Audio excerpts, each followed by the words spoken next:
GT Holidays. GT Holidays, South India's #1 travel brand. James & Covin year-end big sale.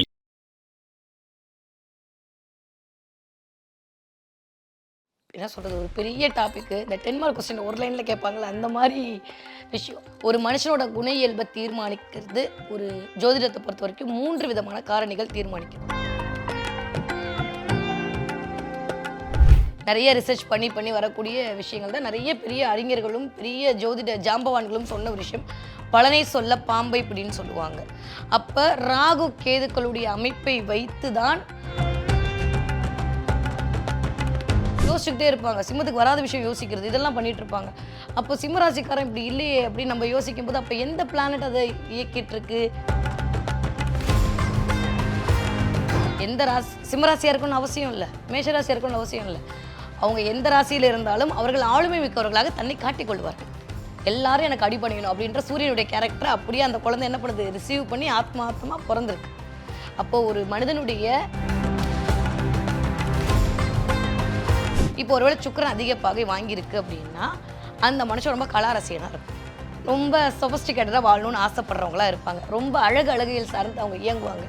சில பேர் பார்த்தீங்கன்னா ஒரே வீடாக இருக்கும், ஒரு அம்மா மட்டும் ரொம்ப நீட்டாக ட்ரெஸ் பண்ணிட்டு போவாங்க, ஹாஸ்பிட்டல் போகும்போது கூட நீட்டாக ட்ரெஸ் பண்ணிட்டு போவாங்க. சில பேர் பார்த்தா என்னத்த இந்த ட்ரெஸ் எல்லாம் பண்ணிக்கிட்டு அப்படின்னு போவாங்க. இப்போ பார்த்தீங்கன்னா அவங்களுக்கு சுக்கிரன் அதிக ஆளுமையோடு இயங்கி இருக்கும், அதிக பாகை வாங்கியிருக்கும். இவங்களுக்கு சுக்கிரன் பாகை கம்மியாக வாங்கியிருக்கும். புதன் தான் உங்களுக்கு அதிகமான பாகை வாங்கியிருக்காங்க. ஒருவேளை அந்த பிள்ளை 27 டிகிரியில் பிறந்திருக்கு. புதன் அவருக்கு 27 டிகிரியில் இருக்கார் ஏதோ ஒரு வீட்டில்னு வச்சுக்கோங்க. ஒன்றும் பண்ண வேணாம். லாஸ்ட்டில் 28ஆம் தேதியிலேருந்து 30ஆம் தேதி பிறகுற பிள்ளைங்களுக்கும் சூரியன் கொஞ்சம் அதிக பகை வாங்கியிருப்பான். இவங்க எல்லாம் போய் செக் பண்ணி பார்த்தீங்கன்னா ஐபிசி பக்தி நேயர்களுக்கு இனிமையான இந்நேரத்து வணக்கங்கள். இன்று டாக்டர் ஜோதிட கலையரசி வித்யா கார்த்திக் நம்ம கிட்ட இருக்காங்க. இன்னைக்கு அவங்க கிட்ட நிச்சயமா ஜோதிடம் தொடர்பில் நிறைய விஷயம் கேட்க போறோம். வணக்கம். வணக்கம், எப்படி இருக்கீங்க? நல்லா இருக்கேன். நம்ம சேனல்ல இதுவரைக்கும் வித்யா கார்த்திக் நம்ம ஜோதிடம் ரீதியில எந்த நேர்காணலும் பண்ணல. முதல் முறையா இன்னைக்கு ஜோதிடம் ரீதியில நேர்காணல் செய்யலாம் பண்ணிட்டீங்க. சரி, ஓகே. ஓகே, கண்டிப்பாக அடி வாங்கலாம் மாட்டீங்க. எப்படியும் உங்களுக்கு அதுக்கு ஒரு மிகப்பெரிய ஃபாலோவர்ஸ் இருக்காங்க இல்லையா, அவங்க இங்கேயும் பார்க்கட்டும் உங்களுடைய ஜோதிடம் காணொலிகள் சம்மந்தமாக. குறிப்பாக 12 ராசிக்காரர்கள் இருக்காங்க. 12 ராசிக்காரர்கள் அப்படின்னு சொல்லும்போது அவங்களுக்கு ஒரு தனித்தனியான குண இயல்புகள் இருக்குது அப்படிங்கிறத நம்ம பார்க்குறோம். இப்போ ஜென்ரலாக ஒவ்வொரு ராசிக்காரர்களோட குண இயல்புகளில் என்னென்ன விஷயங்கள்லாம் தீர்மானிக்குது, நம்ம மேஷ ராசியிலிருந்தே பார்த்துடலாம். மேஷ ராசிக்காரங்களை பற்றி சொல்லுங்கள். இவங்களோட குண இயல்புகளை எது தீர்மானிக்குது, அவங்களோட குண இயல்புகளை பற்றி சொல்லுங்கள். இது ஒரு என்ன சொல்கிறது, ஒரு பெரிய டாப்பிக்கு. இந்த 10 மார்க் கொஸ்டின் ஒரு லைனில் கேட்பாங்களே அந்த மாதிரி விஷயம். ஒரு மனுஷனோட குண இயல்பை தீர்மானிக்கிறது ஒரு ஜோதிடத்தை பொறுத்த வரைக்கும் 3 விதமான காரணிகள் தீர்மானிக்குது. ஒரு கிளாரிட்டிக்காக அந்த இடத்துல சொல்கிறேன். மேஷராசிக்காரங்கன்னா இப்படி தான் இருப்பாங்க, ரிஷபராசிக்காரங்கன்னா இப்படி தான் இருப்பாங்கன்றது அது அவங்களுடைய கேரக்டர். இது பொது குண இயல்பு. ஆனால் அதெல்லாம் ஒத்து போகுமா? அதுவும் ஒத்து போகும். ஒரு 25 விழுக்காடுலேருந்து ஒரு 30 விழுக்காடு எல்லா காமனான மேஷராசிக்காரர்கள் ரிஷபராசிக்காரர்களுக்கு ஒத்து போகும். பர்டிகுலராக ஒரு மனுஷனுடைய குண இயல்புகளை எது தீர்மானம் செய்யும் அப்படின்னு சொல்லி பார்த்தா 2 விதமான விஷயங்கள் ஜோதிடத்தில் சொல்லப்படுகிறது. ஒன்று என்னென்னா, 3 விதம்னு எடுத்துக்கலாம். எடுத்தோடனே பரம்பரை ரீதியான பாரம்பரிய அஸ்ட்ராலஜி என்ன சொல்லுதுன்னா, ஒரு மனிதனுடைய லக்னம், அவன் என்ன லக்னத்தை சேர்ந்திருக்கான், அந்த லக்னாதிபதி யார் என்பதனுடைய கேரக்டர் அந்த ஜாதகர் வெளிப்படுத்துவார். இது ஒரு விஷயம். இன்னொன்று என்ன அப்படின்னா, நாடி முறையை எடுத்து பார்க்கும்போது குரு என்பவர் தான் ஜாதகர். அப்போ குரு என்ற தன்மையை பொறுத்து, குருவோட அமைப்பை பொறுத்து ஒரு ஜாதகருடைய தன்மை என்பது வெளிப்படும். இது 2வது விஷயம். 3வது விஷயம் ஒன்று இருக்குது, அது வித்யாவோட பாணி.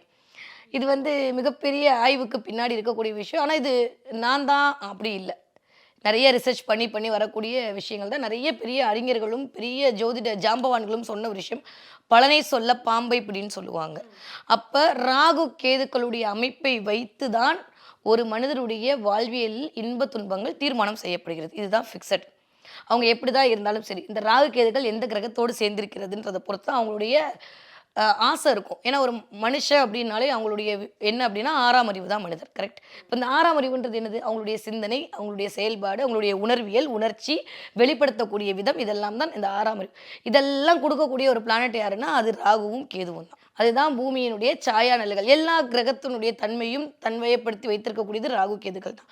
அப்போது இயல்பாக ஒரு மனிதரிடம் ஒரு ஜாதகரிடம் எடுக்கும்போது அவங்க எப்படிப்பட்டவங்களாக இருப்பாங்க அப்படின்னு சொல்லி பார்த்தோன்னா இந்த 3 தன்மையும் ஃபஸ்ட்டு நம்ம கையில் எடுக்கும்போது அவங்க இப்படி தான் அப்படின்றத நம்ம ஒரு அனுமானத்திற்குள் வர முடியும். இதெல்லாம் தாண்டி இன்னும் சூட்சமாக ஒன்று வந்து ஜோதிடத்தில் சொல்லுவாங்க. ஜோதிடம் என்பது ஒரு மிகப்பெரிய கடல்ற தாண்டி ஒரு மிகப்பெரிய சயின்ஸ். இப்போ என்ன தான் நீங்கள் மேஷராசிக்காரங்களா இருங்க, என்ன தான் நீங்கள் சிம்மராசிக்காரங்களா இருங்க, இல்லை ரிஷபராசிக்கார யாராக இருந்தாலுமே எல்லாரும் ஒரே மாதிரி இருக்காங்களா அப்படின்னா இல்லை. ஒரே வீட்டில் இருப்பாங்க, ட்வின்ஸாக கூட இருக்கட்டுமே, எல்லாரும் ஒரே மாதிரி இருப்பாங்களா அப்படின்னா இருக்க மாட்டாங்க. அப்போ எது அந்த இடத்துல வேறுபடுது அப்படின்னா ஒவ்வொரு மனிதனுக்குள்ளும் இது கொஞ்சம் ஒரு டீப்பாக சில விஷயத்தை நீங்கள் புரிஞ்சுக்கிட்டீங்க அப்படின்னா 5 விதமான காரணிகள் ஒரு மனிதனை இயக்கி கொண்டே இருக்கின்றது. இது பஞ்சபூத தத்துவம் தான். இந்த பஞ்சபூத தத்துவம் தான் பஞ்சாங்கம். இந்த பஞ்சாங்கத்தின் வாயிலாகத்தான் ஒரு மனிதன் இயங்கி கொண்டிருக்கிறான். இது திரும்ப எடுத்தால் நம்ம பாரம்பரியத்துக்குள்ளே போகிற மாதிரி இருக்கும். நவீனமாக சொல்லணும் அப்படின்னா அந்த காலத்தில் கேலண்டர்லாம் கிடையாது இல்லை, அதனால திதி அப்படின்ற ஒன்றை கொண்டு வந்தார்கள். இந்த திதி என்ன அப்படின்னா சூரியனுக்கும் சந்திரனுக்கும் இடைப்பட்ட கால அளவு. அந்த கால அளவு கண்டுபிடிச்சாச்சு, இந்த திதி தான், இந்த திதியில் பிறந்தா நீங்கள் இந்த கேரக்டர்லாம் இருப்பீங்கன்னு ஒரு கேரக்டர் அனுமானம் போட்டாச்சு. Okay fine. ஆனால் நீ காலையில் பிறந்தா எப்படி இருப்ப, மத்தியானம் பிறந்தா எப்படி இருப்ப, சாயந்தரம் பிறந்தா எப்படி, இன்னும் கொஞ்சம் மையப்படுத்தி மைக்ரோ ரிசர்ச் யார் பண்ணாங்கன்னா ஜோதிடர்கள் பண்ணாங்க. அந்த மைக்ரோ ரிசர்ச்சோட வெளிப்பாடு தான் கரணம். அதுக்கப்புறம் இருக்கக்கூடியது அந்த 27 நட்சத்திரங்கள் வழியாக வரக்கூடிய யோகம். ஸோ ஒரு மனுஷனுக்கு எந்த நாளில் பிறக்கிறாங்க, என்ன திதியில் பிறக்கிறாங்க, எந்த கரணத்தில் பிறக்கிறாங்க, எந்த யோகத்தில் பிறக்கிறாங்க, இதை பொறுத்து தான் அவர்களுடைய வாழ்வில் ஒட்டு மொத்தமும் இயங்கி கொண்டிருக்கிறது. அதற்கு மற்ற தசா புத்தியும் அவங்க நாட்டில் அரஸ்கோப்பும் ஆமாமான்னு சொல்லுது, இதைத்தான் பண்ண போகிறேன்னு கோச்சாராக எழுதி கொடுக்குது. கிளியர்? அப்போ எல்லாமே இருந்தால் தான் ஒரு மனிதனுடைய வாழ்வில். இப்போ இன்றைக்கி நைட்டு படுக்கிறோன்னா நாளை காலையில் எந்திரிக்கிறதுக்கு இந்த உயிர் அணு மட்டும் இல்லை, மேலே இருக்கக்கூடிய ஆற்றல் இதோட இயங்கிதானே தான் அது நடக்கும். அப்போது இந்த எல்லா விதமான காரணிகளும் தான் தேவைப்படுது. அப்போ இந்த வகையில் நம்ம பார்க்கும்போது ஒவ்வொரு வீடும் நம்மளுக்கு ராசி கட்டம் எடுத்தோன்னா 30 டிகிரி கொண்டது ஒரு வீடு. நம்மளுக்கு எல்லாருமே தெரிஞ்சது தான் அது. அப்போ 30 டிகிரிக்குள்ளே எது அதிக பாகை வாங்கி இருக்கிறதோ, இப்போ ஒரு ஜாதத்தை நீங்கள் எடுக்கிறீங்கன்னு வச்சுக்கோங்களேன், ஒரு சின்ன ஹோம்ஒர்க்காக கூட இதை பண்ணிக்கோங்க. இது வரைக்கும் நீங்கள் ராசி நட்சத்திரம்லாம் பார்த்துருப்பீங்க, அதுதான் உங்களோட குணமா, அதுதான் வந்து உங்களை இயக்குதா அப்படின்னு பார்த்தா இசிக்கோல்ட்டு போட்டால் அதுவும் இயக்குது. ஆனால் எது அதிகமாக ஆளுமை பண்ணுது? ஒருத்தவங்க வந்து சிம்மராசிக்காரங்களா இருப்பாங்கன்னு வச்சுக்கோங்களேன். சிம்மராசி நம்ம என்ன சொல்லுவோம், ரொம்ப கோவம், டாமினேஷன், அதிகாரம் அப்படிலாம் சொல்லுவோம். திடீர்னு பார்த்தா சில பேர் பயந்தாங்குழியாக இருப்பாங்க, சில பேர் ரொம்ப படிக்கிற ஆளாக இருப்பாங்க, சில பேர் பேசவே மாட்டாங்க. சிம்மராசிக்காரங்க யோசிச்சுக்கிட்டே இருப்பாங்க, சிம்மத்துக்கு வராத விஷயம் யோசிக்கிறது, இதெல்லாம் பண்ணிட்டு இருப்பாங்க. அப்போ சிம்மராசிக்காரன் இப்படி இல்லையே அப்படின்னு நம்ம யோசிக்கும் போது அப்போ எந்த பிளானட் அதை இயக்கிட்டு இருக்கு அப்படின்னு சொல்லி பார்க்கும்போது தான் அங்கே தான் நம்ம முன்னோர்கள் சொல்லக்கூடிய ஒரு ரகசியம் என்னென்னா அவங்களுடைய ஆத்மகாரகனுடைய அமைப்பு. ஆத்மகாரகன்னா இதுதான் சூப்பர். நான் சொன்ன மாதிரி எந்த நட்சத்திரத்தில் இப்போ ஒவ்வொரு வீட்லேயும் ஒரு நட்சத்திரத்தில் போய் உங்களுடைய ஒரு பிளானட் நிற்கும். கரெக்டாக? இப்போ ஒரு எக்ஸாம்பிளுக்கு எடுத்தால் ஒரு மேஷம் அப்படின்ற வீட்டில் சந்திரன் ஒரு பிளானட் நிற்கிது, அதனால் நீங்கள் மேஷ ராசிக்காரங்க. ரிஷபம் அப்படின்ற வீட்டில் சூரியன் நிற்கிது, அதனால் நீங்கள் வைகாசி மாதம் பிறந்திருக்கீங்க. கிளியர்? அந்த மாதிரி. அப்போ மிதுனம் அப்படின்ற வீட்டில் புதன் போய் நிற்கிது, நீங்கள் வந்து புதனுடைய வீட்டில் சொந்த வீட்டில் உங்களுக்கு சுயசாரம் வாங்கியிருக்கு, சொந்த வீட்டில் இருக்குது. கடகம் அப்படின்ற வீட்டில் ஏதோ ஒன்று இருக்குது. அப்போது ஒவ்வொரு இடத்துலையும் ஒவ்வொரு பிளானட் இருக்கும்ல, ஏதோ ஒன்று இருக்கும். இப்போ உங்களுக்கு இருக்கிற மாதிரி எனக்கு இருக்காது. ஓகேவா? இப்போ மேஷத்தில் சில பேருக்கு சந்திரன் இருக்கலாம், ஆனால் அவங்க மேஷ ராசியாக இல்லாமல் இருந்தாங்கன்னா அவங்களுக்கு மேஷத்தில் வேறு ஏதாவது ஒரு பிளானட் இருக்கும். அப்போ இருக்கிற இந்த 9 பிளானட்டும் எது அதிகமான டிகிரி வாங்கியிருக்கு அப்படின்றத பார்க்கணும். இது ஒரு பெரிய சயின்ஸ். எது அதிகமான டிகிரி வாங்கியிருக்கோ அந்த பிளானட்டு தான் அந்த மனிதனை ஆயுள் முழுவதும் இயக்கும். இப்போ ஒரு பேச்சுக்கு சொன்னால் ஒரு சிம்ம ராசிக்காரங்க சரி விட்டுருங்க, ஒரு துலா ராசிக்காரங்க இருக்காங்க. துலா ராசினால நம்ம என்ன சொல்லுவோம், ரொம்ப சுறுசுறுப்பாக இருப்பாங்க, ரொம்ப பஞ்சுவலாக இருப்பாங்க, டைம் பார்ப்பாங்க, இப்படிலாம் சொல்லிகிட்டே இருப்போம். ஆனால் அப்படி இல்லாமல் இருந்திருப்பாங்க. அப்போ போய் பார்த்தோன்னா சில துலா ராசிக்காரங்க ரொம்ப நீதி, நேர்மை, நியாயம்னு இருப்பாங்க. சில துளாராசிக்காரர்கள் தவறாக எடுத்துக்க வேணாம். சில பேர் வந்து ஸ்பக்லிங்கு, கடத்தல, உட்காந்த இடத்துல சம்பாதிக்கலாமான்னு தோணும். அப்போ ஒவ்வொரு மனுஷங்களுடைய எண்ணம் ஒவ்வொரு விதமாக இருக்கும். அப்போ எது தீர்மானம் செய்யுதுன்னா அவங்க உயிர் பெடுக்கும்போது எந்த பிளானட் அதிகமான பாகை வாங்கி இருக்கிறதோ அதை பொறுத்து தான் ஒரு மனிதனுடைய வாழ்வியல் ஒட்டு மொத்தமாக இயங்கும். அவனுக்கு வரக்கூடிய நல்லது, அவனுக்கு வரக்கூடிய கெட்டது எல்லாமே இதை நீங்கள் ஆக்டிவேட் பண்ணி விட்டிங்கன்னா ஆட்டோமேட்டிக்காக சரியாக போயிடும். ஒரு புள்ள படிக்கவே இல்லை அப்படின்னா முதல்ல எடுத்து நான் பார்க்குற விஷயம் அவனோட ஆத்மகாரகன் யாருன்னு பார்ப்பேன். ஆத்மகாரகனா அவன் உயிர்ப்பு எடுத்த ஃபஸ்ட்டு அவன் ஆத்மா எது அதிக பாகை வாங்கியிருக்கு. ஆத்மகாரனுக்கு அப்புறம் அமித்தியக்காரகன், அப்புறம் க்ஷேமக்காரகன், அப்புறம் பந்துக்காரகன், இந்த மாதிரி ஒரு 9 அமைப்பு இருக்குது. ஜெயமணி சூத்திரம் அப்படின்னு சொல்லுவாங்க. நவாம்சத்தை அடிப்படையாக வைத்து பார்க்கக்கூடிய அமைப்பு. ஸோ இதுக்கு நவாம்சம் தேவையா? எஸ், அது ஒரு பெரிய சப்ஜெக்ட். நார்மலாக நவாம்சம் இல்லாமல் ஒரு ஜாதத்தை திறக்கிறீங்க, உங்களோட ராசி கட்டம் எடுக்கிறீங்க. ஓகே, இப்போ நீங்கள் சொல்லிட்டீங்க, நீங்கள் அஸ்வினின்னு சொல்லிட்டீங்க, இல்லை பரணின்னு சொல்லிட்டீங்க.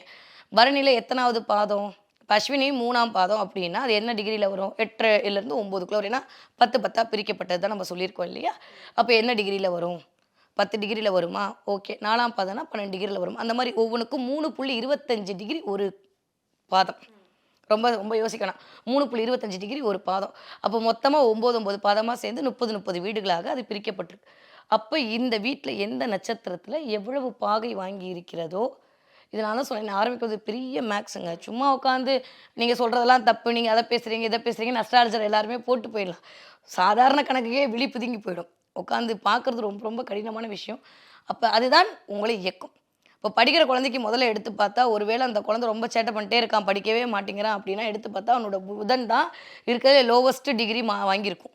லோவஸ்ட் பாகையில் நிற்கும். லோவஸ்ட் பாகைனா என்ன அப்படின்னா நான் சொன்ன மாதிரி ஒரு நட்சத்திரத்துக்கு அந்த பாகை அமைப்பு இருக்குல்ல 10 பாகையில். அப்போ ஒருவேளை 2ஆம் பாதம் இல்லை ஃபஸ்ட்டு ஆரம்பத்தில் பிறந்திருக்காங்க, 0 to 2 டிகிரியில் பிறந்திருக்காங்க, இல்லை 28 to 30 டிகிரியில் பிறந்திருக்காங்கன்னா இது ரெண்டும் அவர்களை இயக்கும். இப்போ 28 30 டிகிரியில் இருக்குது ஒரு சூரியன் ஏதோ ஒரு இடத்துல இருக்குது அப்படின்னா அவர்கள் எந்த சிம்மராசியாக இருக்கணும்னு அவசியம் இல்லை, மேஷராசியாக இருக்கணும்னு அவசியம் இல்லை. அவங்க எந்த ராசியில் இருந்தாலும் அவர்கள் ஆளுமை மிக்கவர்களாக தன்னை காட்டிக்கொள்வார்கள். எல்லாரும் எனக்கு அடிபணியணும் அப்படின்ற சூரியனுடைய கேரக்டரை அப்படியே அந்த குழந்தை என்ன பண்ணுது, ரிசீவ் பண்ணி ஆத்மார்த்தமாக பிறந்திருக்கு. அப்போது ஒரு மனிதனுடைய வாழ்வியலை அடுத்து என்ன நடக்க போகுது, இவன் எப்படி இயங்க போகிறான், என்ன மாதிரியான கேரக்டருக்குள்ளே இருப்பான் அப்படின்றத அவங்களுடைய ராசி தீர்மானம் செய்யுமா? எஸ் தீர்மானம் செய்யும். அது ஒரு 5 விழுக்காடு. அவனுடைய லக்னம் தீர்மானம் செய்யுமா? எஸ் தீர்மானம் செய்யும். அது ஒரு 10 விழுக்காடு. லக்னாதிபதி நின்ற வீடு தீர்மானம் செய்யுமா? எஸ் அது ஒரு 5 விழுக்காடு. அதெல்லாம் தாண்டி 50 விழுக்காடு யார் தீர்மானம் செய்வாங்கன்னா எந்த நட்சத்திரம் அதிக பாகை வாங்கியிருக்கிறதோ அந்த கிரகம் தான் தீர்மானம் செய்யும். இப்போ ஒருவேளை சுக்கிரன் அதிக பாகை வாங்கியிருக்கு அப்படின்னா அந்த மனுஷன் ரொம்ப கலாரசியனாக இருப்பான். ரொம்ப சொஃபஸ்டிகேட்டடாக வாழணும்னு ஆசைப்படுறவங்களாக இருப்பாங்க. ரொம்ப அழகியல் சார்ந்து அவங்க இயங்குவாங்க. சில பேர் பார்த்தீங்கன்னா ஒரே வீடாக இருக்கும். ஒரு அம்மா மட்டும் ரொம்ப நீட்டாக ட்ரெஸ் பண்ணிட்டு போவாங்க. ஹாஸ்பிட்டல் போகும்போது கூட நீட்டாக ட்ரெஸ் பண்ணிட்டு போவாங்க. சில பேர் பார்த்தா என்னத்த இந்த ட்ரெஸ் எல்லாம் பண்ணிக்கிட்டு அப்படின்னு போவாங்க. இப்போ பார்த்தீங்கன்னா அவங்களுக்கு சுக்கிரன் அதிக ஆளுமையோடு இயங்கி இருக்கும். அதிக பாகை வாங்கியிருக்கும். இவங்களுக்கு சுக்கிரன் பாகை கம்மியாக வாங்கியிருக்கும். அப்போ எந்த கிரகம் அதிக பாகை வாங்கியிருக்கிறதோ அந்த கிரகம் தான் உங்களை இயக்கும். இதை கண்டுபிடிச்சி ரெக்டிஃபை பண்ணிட்டாங்கன்னா எப்பேற்பட்ட பிரச்சனை ஈஸியாக சமாளிச்சிடலாம். இதுக்கு நிறைய சாஸ்திரங்களில் ஒரு அமைப்புகள் இருக்குது. இப்போ ஒன்றும் இல்லை, ரொம்ப சிம்பிளுங்க. ஒரு பிள்ளை படிக்க மாட்டேங்குதுன்னு வச்சுக்கோங்க. புதன் தான் உங்களுக்கு அதிகமான பாகை வாங்கியிருக்கான். ஒருவேளை அந்த பிள்ளை 27 டிகிரியில் பிறந்திருக்கு. புதன் அவருக்கு 27 டிகிரியில் இருக்கார் ஏதோ ஒரு வீட்டில்னு வச்சுக்கோங்க. இப்போ ஒன்றும் பண்ண வேணாம். புதனுக்கான அமைப்பு என்னென்னா வடகிழக்கு மூலை. அந்த இடத்துல உட்காந்து அந்த பிள்ளை படித்ததுன்னா அந்த பிள்ளை அதுக்கப்புறம் படிக்க ஆரம்பிச்சிடும். அப்படி இடத்த மட்டும் மாற்றிட்டா போதும். நீங்கள் இந்த ஆட்டோ கண்ணாடி திறந்து ஆட்டோ ஓடுமான்னு கேட்காதீங்க, சத்தியமாக ஓடும். ஏன்னா அங்கே சுவிட்சு இங்கே மெயினோட கனெக்ட் ஆகிருக்கு. ஸோ அதனால் ஜோதிடம் என்பது ஒரு மிகப்பெரிய கடல். நீங்கள் கேரக்டர் வைஸ் பேசுனா இதுவும் பொருந்துமா, இதுவும் பொருந்தும். சில பேர் ஆமாம் பொருந்தும்பாங்க, சில பேர் பொருந்தலம்பாங்க. இந்த கான்ட்ரவர்சிலாம் ஏன் ஜோதிடத்தில் அடிக்கடி வருது அப்படின்னா இவ்வளோ விஷயங்களும் இருக்குது ஜோதிடத்தில். ஒரு ஜோதிடரால் எத்தனை சொல்ல முடியும் சொல்லுங்கள்? இப்போ இதுவே எத்தனை பேருக்கு புரியும்னு எனக்கு தெரியல. கண்டிப்பாக நிச்சயமா. அதாவது இப்போ பாகை கம்மியாக வாங்கியிருக்கு, அந்த குண இயல்புகளை அவங்களுக்கு கம்மியாக இருக்கும். அதிகமாக வாங்கியிருக்கிற குண இயல்புகளை தான் நம்மளுடைய லைஃப்பில் இதுதான் 50% நம்ம ஃபாலோ பண்ணுவோம். இதுதான் எனக்கு இந்த இடத்துல புரிஞ்சுக்கிட்ட ஒரு விஷயம். அப்படி இருக்கும்போது நம்ம நம்மளுக்கான இப்போ ஜாதகத்தை எடுக்கிறோம்னா நம்மளோட ஜாதகத்தை நம்ம எப்படி பார்க்குறது? நம்மளுக்கு நம்மளோட இயல்போடு ஒத்து போகிறதா நீங்கள் சொல்கிறது அப்படின்னு நான் செக் பண்ணணும் இல்லையா? கண்டிப்பாக நம்மளுடைய நேர்களுக்கு அப்படி ஒரு டவுட் வரும். இப்போ ஒவ்வொரு பிளானட்டும் அதிக பாகம் வாங்கியிருக்கேன், ஏன்னா அவங்களோட இயல்பை வச்சே சொல்ல முடியும். அப்படின்னா அந்த இயல்புகளை வச்சு நம்ம நம்மளுடைய நேர்களுக்கு சொல்லலாமா? கண்டிப்பாக சொல்லலாம். இப்போ உங்களுக்கு சூரியன் அதிக பாகை வாங்கியிருக்கு அப்படின்னா நீங்கள் ரொம்ப ஆளுமை மிக்க மனிதராக இருப்பீங்க. உங்களுக்கும் அப்பாவுக்கும் இடையில ஏதாவது ஒரு கான்ட்ரவர்சி வந்துக்கிட்டே இருக்கும். அப்பா உங்களுக்கு ரொம்ப முக்கிய மனிதராக இருப்பார். ஆனால் அவருடைய அன்பை நீங்கள் பெறுவதில் கொஞ்சம் தடை இருக்கும். ஒன்று அப்பா அரசு அதிகாரியாகவோ அரசு சம்மந்தப்பட்ட வேலை செய்யக்கூடிய ஆட்களாக இருப்பார், இல்லை பிஸ்னஸ் பண்ணுறவராக இருப்பார், ரொம்ப பிஸியான ஆளாக இருப்பார். உங்களை கவனிக்கிறதுக்கான நேரம் இருக்காது. சில பேர் வீட்டில் பார்த்தீங்கன்னா அப்பா தான் கொண்டு போய் ஸ்கூலுக்கு விடுவார், அப்பா தான் கொண்டு போய் ஸ்கூலில் சேர்ப்பார், எல்லாமே எனக்கு அப்பா தான் சொல்லக்கூடிய ஒரு தந்தையாக சில இருப்பாங்க. ஒரு பக்கம் பார்த்தீங்கன்னா அப்பா இருக்காருங்க, கல்யாணத்துக்கு தாங்க வந்தார் எங்கள் அப்பா, அது வரைக்கும் ஃபாரினில் இருந்தாருங்க அப்படின்னு சொல்லக்கூடிய அமைப்பாக இருக்கும். அப்போ சூரியன் அதிக பாகை வாங்கியிருக்காங்க அப்படின்னா அந்த மனிதருடைய கேரக்டர் எப்படி இருக்கும் அப்படின்னா தலைமைத்துவம் அதிகமாக இருக்கும். ஒரு நான் தான் டான் அப்படின்ற எண்ணம் உள்ளுக்குள்ளே ஏதோ ஒரு இடத்துல இருக்கும். எப்படியாவது ஜெயிச்சே தீரோன்ற வெறியோடு இருப்பாங்க. கொஞ்சம் புகழ் விரும்பிகளாக இருப்பார்கள். ஈஸியாக இது பண்ணலாம். இந்த புகழுக்கு மயங்கி போய் படுகொலியில விழுந்த கேட்டகரியில இந்த சூரியன் அதிக பாகை வாங்கிட்டு தான் இருக்கும். நீங்க இப்பயே உங்க ஹாரோஸ்கோப் எடுத்து உங்களுக்கு ஒருவேளை சூரியன் அதிக பாகை வாங்கியிருக்கு அப்படின்ற பட்சத்துல ஒண்ணும் இல்ல, சூரியன் அதிக பாகை எப்போ வாங்கியிருக்கும்? மாசத்துல முதல்ல பிறந்திருக்கும் போதும் கடைசியில பிறந்திருக்கும் போதும் தான். தமிழ் மாதத்துல முதல்ல. இப்போ இன்னும் ரொம்ப டீப்பா சொல்லணும்னா இங்கிலீஷ் மாதம் எடுத்துக்கிட்டிங்கன்னா 15ஆம் தேதியில 15 to 16 பிறக்கிற குழந்தைங்களும் எந்த டேவா இருந்தாலும் சரி, லாஸ்ட்ல 28ஆம் தேதியிலிருந்து 30ஆம் தேதி பிறக்கிற பிள்ளைங்களுக்கும் சூரியன் கொஞ்சம் அதிக பாகை வாங்கியிருப்பான். இவங்க எல்லாம் போய் செக் பண்ணி பார்த்தீங்கன்னா பயங்கரமான லீடர்ஷிப் குவாலிட்டி அவங்ககிட்ட இருக்கும். சின்ன குழந்தையா இருந்தால் கூட வீட்டில் அப்படியே ஒரு மாதிரி என்ன சொல்கிறது, அந்த ஆளுமையை காட்டும். எனக்கு தான் எல்லாம் தெரியும், கொஞ்சம் எல்லாம் டயத்துக்கு வரணும் அப்படின்ற மாதிரி சூரியனுடைய காரகத்துவத்தோடு அவங்க வந்து இருப்பாங்க. சந்திரன் அதிக பாகை வாங்கியிருக்கு அப்படின்னு வச்சுக்கோங்களேன், கலாரசிகனாக இருப்பாங்க. என்னப்ப நல்லவா என் தாயும் அல்லவா, என்னப்ப நல்லவா என் தாயும் அல்லவா, பொன்னப்ப நல்லவா பொண்ணு பலத்தவா, பொன்னப்ப நல்லவா பொண்ணு பலத்தவா, சொப்பனமோ எந்தன் அப்பன் திருவருள், சொப்பனமோ எந்தன் அப்பன் திருவருள், கற்பிதமோ என்ன அற்புதம் இதுவே. VGT Holidays. GT Holidays, South India's #1 travel brand. James & Cobin Year-End Big Sale.